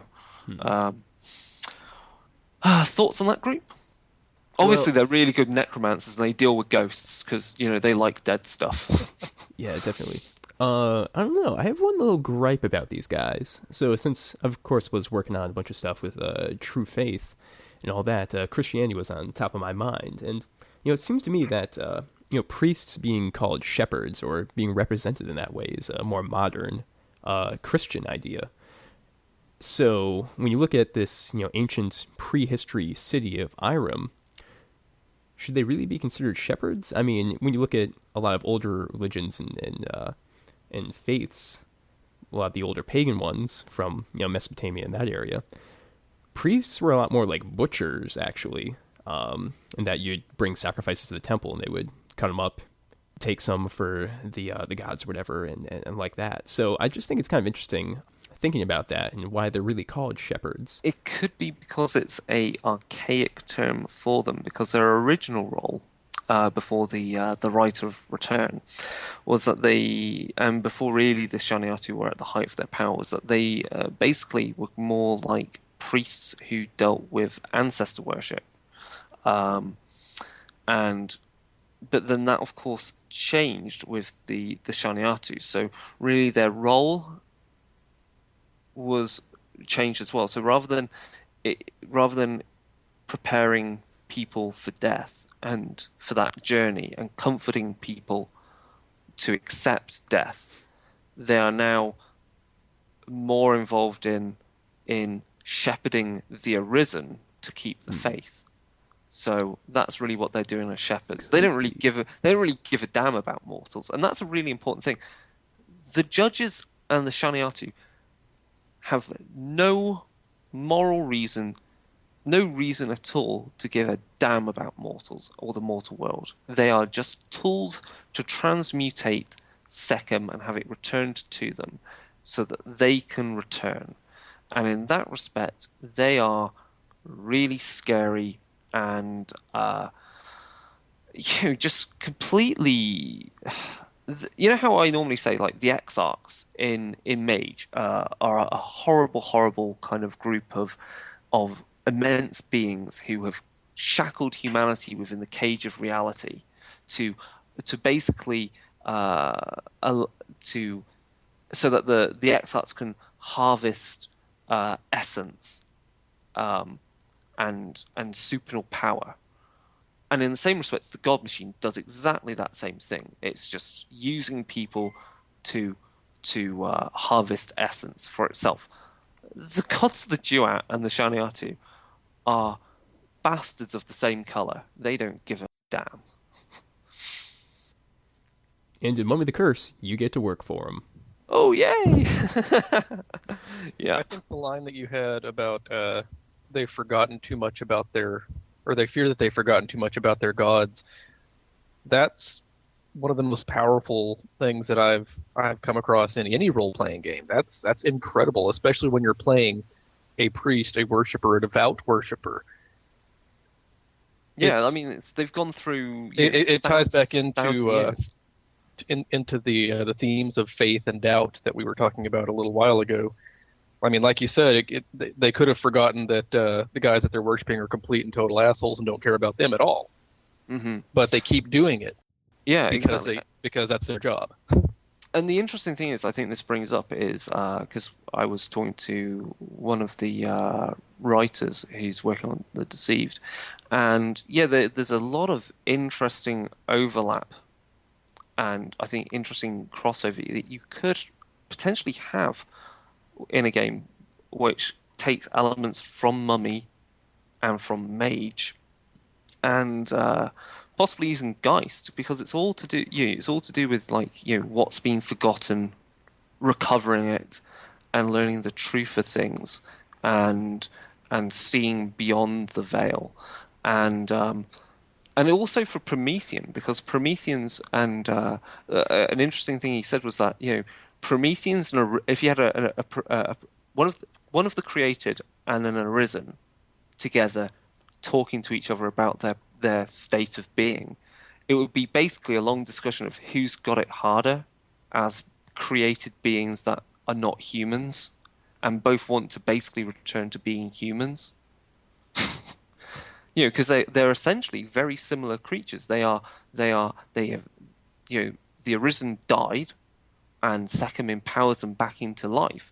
The created are stitched together from body parts and through Azoth are brought to life, and Pyros are brought to life. So there's some really interesting discussions to have in there. I think maybe Dave Brookshaw is the guy to possibly ask those questions, because we know Colin is not keen on talking about Mummy and its crossover, which is cool because I think Mummy as a game sits really well on its own, and this really, the New World of Darkness is islands you connect. It's not a house of cards built where one game line is built on the other. Mummy exists on its own as a scary piece of shit as it is. If you start adding in, mages and a Moros mage going, you're dead, I deal with dead things, and I've got this guy here called a Sin Eater, and he died and came back. Then there's this guy who's a Promethean and calls himself an Siren. How does that work with you? Those guys. So my ultimate view is like, if you've got like one of these guys, the Su Menet, have a Su Menet arisen, a Moros mage, a Sin Eater, a Siren Promethean, and let's chuck in a Mekhet vampire from the bloodline. I can't remember the name of the bloodline, but it has the bloodline power that is able to consume ghosts. That appears in Book of the Dead. Have them all sitting on the banks of one of the rivers of death in the underworld, and let them have a discussion. That'll be a fun conversation. And an interesting point that was brought up is that the underworld is completely devoid of Sekhem. So the Arisen have no desire to go into the underworld, because it would be a dereliction. It would be a distraction from their duties, and would actually more than likely lead to an erosion of Sekhem. Whoa, actually, that's a really interesting idea, because then, particularly for these Su Menet, they need to grab souls and spirits before they get sucked into the underworld, so they won't lose any Sekhem that's associated with them, which just adds another little dimension to them. It also, the big question that's still out there then is, where is the Duat? Is it a domain of the underworld, or is it somewhere else entirely? And I'm going to go more with it somewhere else entirely. So while there are parallels with the underworld, it's more like it's a form of underworld with a very particular purpose. Anyway, that was a fun little chat there. Let's let's finish with the last section. Obviously, there's the thing I've not gone into, but there is discussion with each of these guilds of their distribution across the world and what they're doing on each continent, and obviously if you think about when let me get this right. So when Iram existed with relation to Aztecs and Mayans, so more than likely, some Arisen did get across to the New World and South America, and those cultures were a reflection of the Arisen creating a form of Iram in that current time. So that leads to the idea that other mummies in the world are a very failed version or reflection or an attempt to mimic the Arisen and the Right of Return. So that's just an idea out there. Lastly, we have the Tef Abi, who are basically they were the Masons. They were the ones that built Iram. they created this grand metropolis, and they believe in the idea of Heka, which is, I'm trying to find where it says what Heka is. So Heka is kind of is purpose, and it flows around the world, and they're very much into the idea that they can control how it flows. So obviously they're into sacred geometry and how buildings and cities and roads and rivers channel it, and so that's how they eventually obviously channel the Sekhem, and that's a very important point with them, because they obviously are quite forward looking, because they don't believe in things that don't last. So if it didn't last, it wasn't good enough. If it's good enough, it will last. And that's that whole kind of circular kind of reasoning there. So obviously, you've got to plan for something, but you've got to do something in order to plan for the future. So they're very much about always having a purpose and enacting it and following those plans through. And so they create grand, schemes across the ages, and they're careful to ensure that they allow some modification of these plans over a cycle of descents. So, they see Sekhem as built-in things, and of course they see technology and the internet as a modern forms for Heka to be channeled.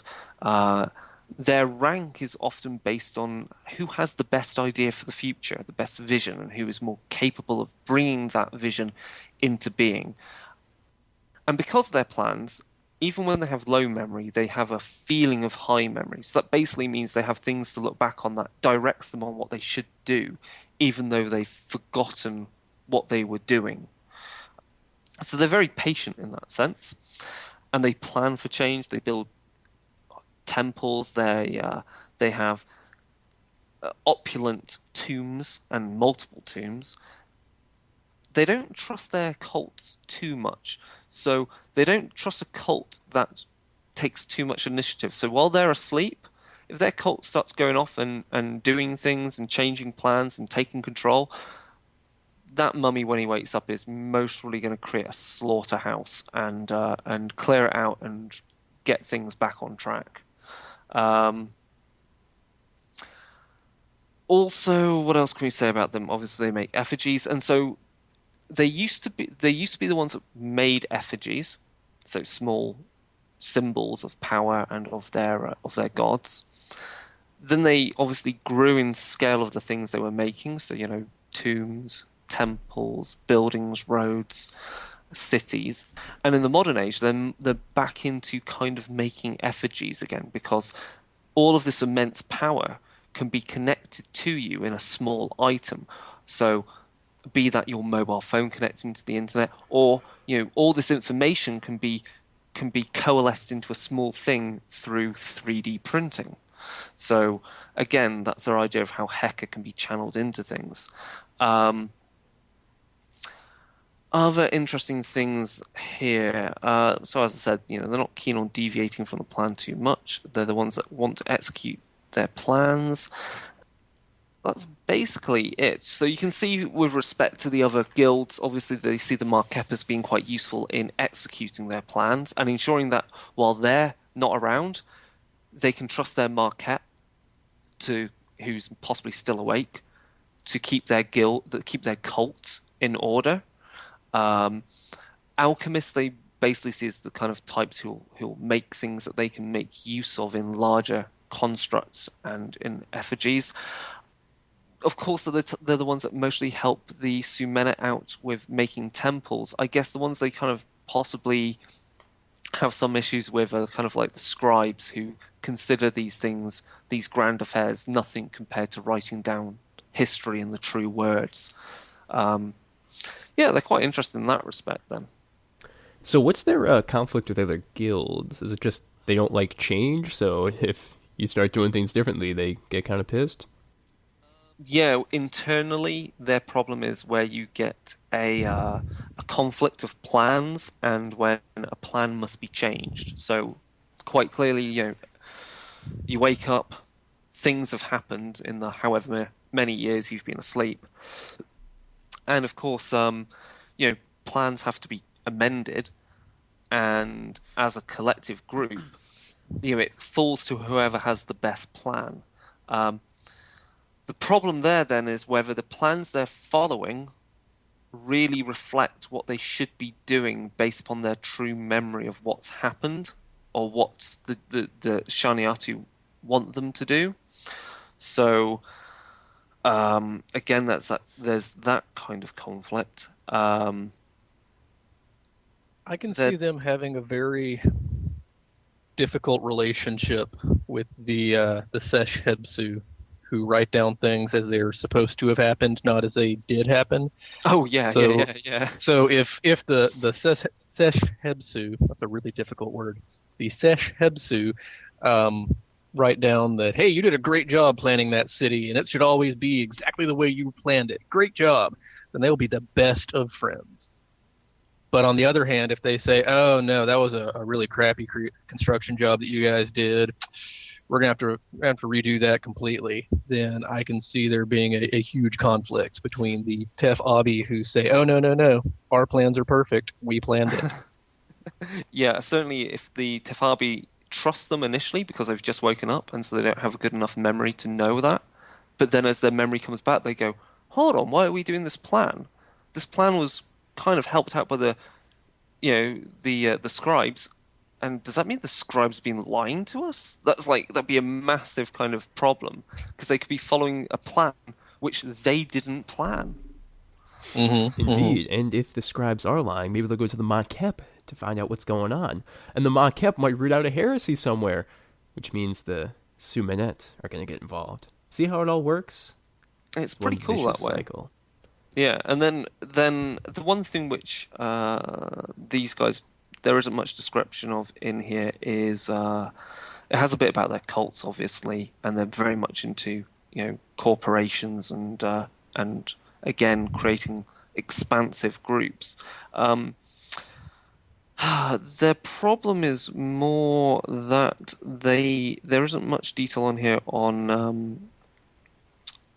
on their conflict with the other groups like the Deceived or the Shuangsen. So it's difficult to say what their view is on that. I'm sure, if you're again, it comes down to things have power if it has a name. So a city has no meaning unless it has a name that evokes what that city is. And with I think that's kind of missing with them.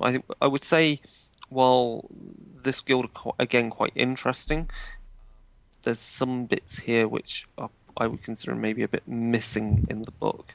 But yeah, I mean it's a very packed book, and it's very dense with this information. It does kind of repeat a lot of the main core book again, and trying to address the theme and mood of these guilds. But it does. I think the main thing is it really expands upon the very internal conflicts within the guilds and the conflicts between those guilds. And as you said, Mike, you can suddenly see how you can build up this conspiracies and tension between the Arisen in a city or in a country, because I don't know what the number of Arisen should be, but it's certainly going to be less than vampires. It's mostly going to be on the same level as, say, Prometheans and Sin Eaters. Like, you're going to have maybe only 10 in any major city. And that limits you possibly only to a good 100 or so per continent. Indeed, but then when you count in the cults, you got a lot more. That's really where the numbers come from. You can see some really good fun between, obviously the mummies and their cults, vampires and their cults and whatever they have, and mages like the Seers of the Throne and the Guardians of the Veil, who have their own mystery cults. And it really means, the New World of Darkness has got some really, really complicated interactions between these shadow societies. And these shadow societies can operate on very local scales or very grand scales. And that's really exciting. Yeah, so that's pretty much it. Obviously, I'm gonna, if you want to talk about any final ideas, I'm just gonna flick through and just pick out some names of some interesting powers that they added in this book as well. So there's some new affinities they've added in. I've not yet gone through because, as I say, this book is very deep. There's utterances and new relics. The diamond chisel of Tazaret, who binds the gaze of men, is some Marquette amulet, which sounds very interesting. It is a diamond chisel. Interesting. For marking cartouches. So I think for me personally, I think I'm beginning to get a feel for more of what I would run, and the very core themes of the game then is about to me is obviously memory and how this relates to what the judges want you to do and what you feel you should be doing and what you remember about yourself. Heresy, I think, is the major theme of this, is a major element of running these running games about the Arisen, and what the magnitude of that is. You could be playing a game as simple as your group of Arisen come into conflict with another because you have conflicting plans, whether it's about city planning or philosophy or the writing of history, or it's the conflict because one group is watching on you because they've got a Marquette that's watching you and seeing if you're going to do something wrong, or you're all interacting, and in amongst all this, there is some ancient ghost of Irem that's woken up, or the Shuangsun are out hunting you down, or some mystery of the Lost Guild. So it has flavors of a kind of a game of, say, a game of Vampire the Requiem where you're more playing like elders, and because elders, of course, have a messed up recollection of events. Mm-hmm. But then also it's got flavors of mage in recovering ancient knowledge and revealing the truth of things. Cool, I like it. Yeah, it's a great book. It's a hard read, and I'm looking forward to reading Blood and Smoke because I think Blood and Smoke is going to be easier because of my familiarity with Vampire the Requiem. Oh yeah, well, all the Egyptian words or Egyptian-ish words in Mummy are always kind of slowing you down, trying to be like, who are these guys again? Oh, okay, the alchemists. Who are the Shuangsun, the Amkata? I think, having read this book, those terms are now more deeper into my mind, and it's easy to talk about it, but still, it's hard going. Yeah, indeed. Especially when you talk about Ab and Bar and the 5 pillars and stuff. I don't even know those off by heart yet. Yeah. You'll get there. I have faith in you. Oh yeah, I have faith in you too, Chigg. I have faith that you're going to do something classic with Changeling the Dreaming. On that note, about faith. On that note, what are we going to say in closing? Forgotten Lore.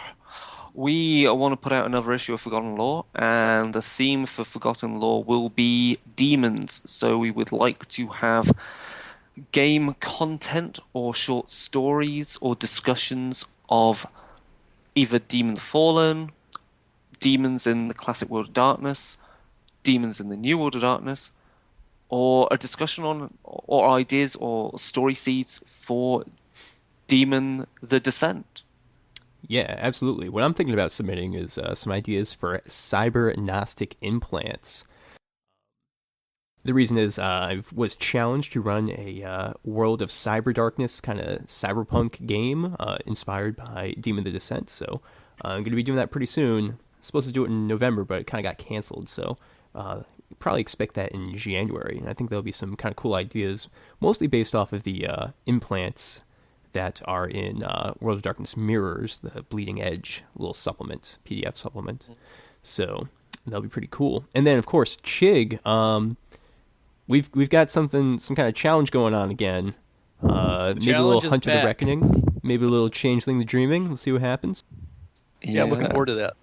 Oh, and Mike, you said you had a look at my notes for Cthulhu Tech, didn't you? So are we planning to go bring back Section 9 at some point, maybe? Yep, probably. Definitely biting off more than I can chew, but let's see what happens. Maybe try and run it using whichever one, which was it? The other rule system. Maybe do a hack. With Fate, yeah, I mean Fate's pretty easy to hack, so we could do that. Or we can just suffer and use the existing rules some more, and then sit there for about 20% of the game, just being like, "What do these rules actually say?" You mean I have to roll twice? No, 3 times just to use a psychic power? Do we have to roll dice for the damage, or is it just straight damage? This is why I'm going to play in it next time rather than try and run it, because it'll be interesting. Yeah. Yeah. Okay. Good stuff. What else? So, And also, it would be really, really nice to have feedback on all issues of Forgotten Lore, so we can find out what people want to hear. And so, obviously, because people have submitted stuff, we've written stuff. It'd be nice just to, to be told either we're doing the right thing or what we could improve. Because having feedback is the most important thing as writers. Which leads us to how can they get in contact with us? Well, I guess the best way, especially concerning this contest we have coming up, is emailing us at darkerdaysradio@gmail.com. And, of course, the contest is for a physical copy of Blood and Smoke, the Strix Murder Chronicle.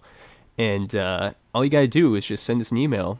Just say, like, all right, I think Mike likes the Followers a set. Don't actually do that. Please don't say Followers a set. I think Chris is a huge fan of the Kybit bloodline. And then maybe, I don't know, say Chigg is a Cappadocian. Oh, no, Casiad. Is that right? The Fey vampires? Oh, yeah. I guess he probably is. Chigg has some pretty cool ideas about those guys. It's a little bit of an alternative.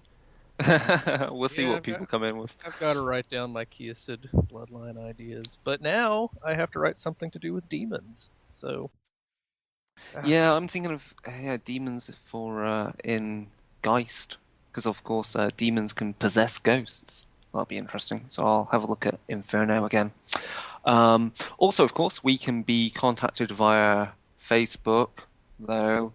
What with recent stuff that they're changing on Facebook, you have more fun if you find us on Google Plus, because we have a community there that's quite active, where you'll see our secret frequency postings. Chigg, you post up that thing in whatever lurks in the bottom of Chicago, or was it Seattle? In Seattle. Seattle's the signature city for Demon. Yes, it is. Funny how that works out. Yeah. I'm also actually quite familiar with that project from an engineering standpoint, so I think I got some insight into it. Cool. Of course, we have a Twitter at Darker Days Radio, where you'll have updates. We also have our blog, which is it's all the other game stuff we do, which is basically me writing up stuff for Iron Kingdoms and Toy Soldiers. You'll see pictures there. There'll be more World of Darkness stuff there once I'm back to running it. But you two should write some stuff. Just throw it up there. That'll be fun. Or if people have got some stuff they think that should be seen, we can put it up on the blog. What Sam recently did her blog entry looking at, because she's doing a series on female monsters, because of course if there's anything scarier in horror, it's women. And she covered, she looked at the depiction of Claudia in Interview with the Vampire, which of course is an interesting character because obviously child vampires are scary because you have this ancient being in the body of a small, you know, child, and it doesn't look like it could do anything to you, but it can.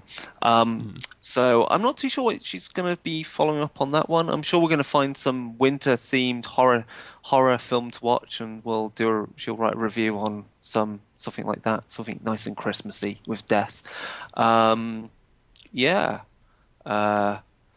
It would also be good to maybe get Sam and say Michelle Flam on at some point so it's not quite a boys kind of darker days, so we could maybe talk about, get to make it a bit more diverse in opinions on something for gaming. So maybe we could look at, say, that might tie in with something like doing a retrospective on Vampire the Requiem, what with the new book, and obviously Sam's played enough Vampire, so opinions on how you would play these things. Yeah, that might be kind of cool, like how to play Vampire, not just talking about it, but like some more opinions on that. Anyway, I think is that it? Anything else? Nope, that's it. Nope. Guys, remember the contest. Just send us in contest. something. Mary had a little lamb. I'm just kidding. It's Christmas and we're giving away a free book, a physical copy, for Christ's sake. Is it going to be the premium copy we'll be able to give away? Deluxe copy? I don't know. I mean, we'll have to wait until let's see what options they have. Yeah, because we'll have to wait until the POD's available before we can, give it away to the winner. But the moment it's there, it'll be there. Totally. It's a shame we couldn't get it signed by one of the writers as well. That would have been icing on the cake. But yeah. Well, you never know. I really don't know how we could do that, but I don't know how we could do that either. All right, cool. Well, I think that's it for this episode of Darker Days Radio. Have a good night. See ya.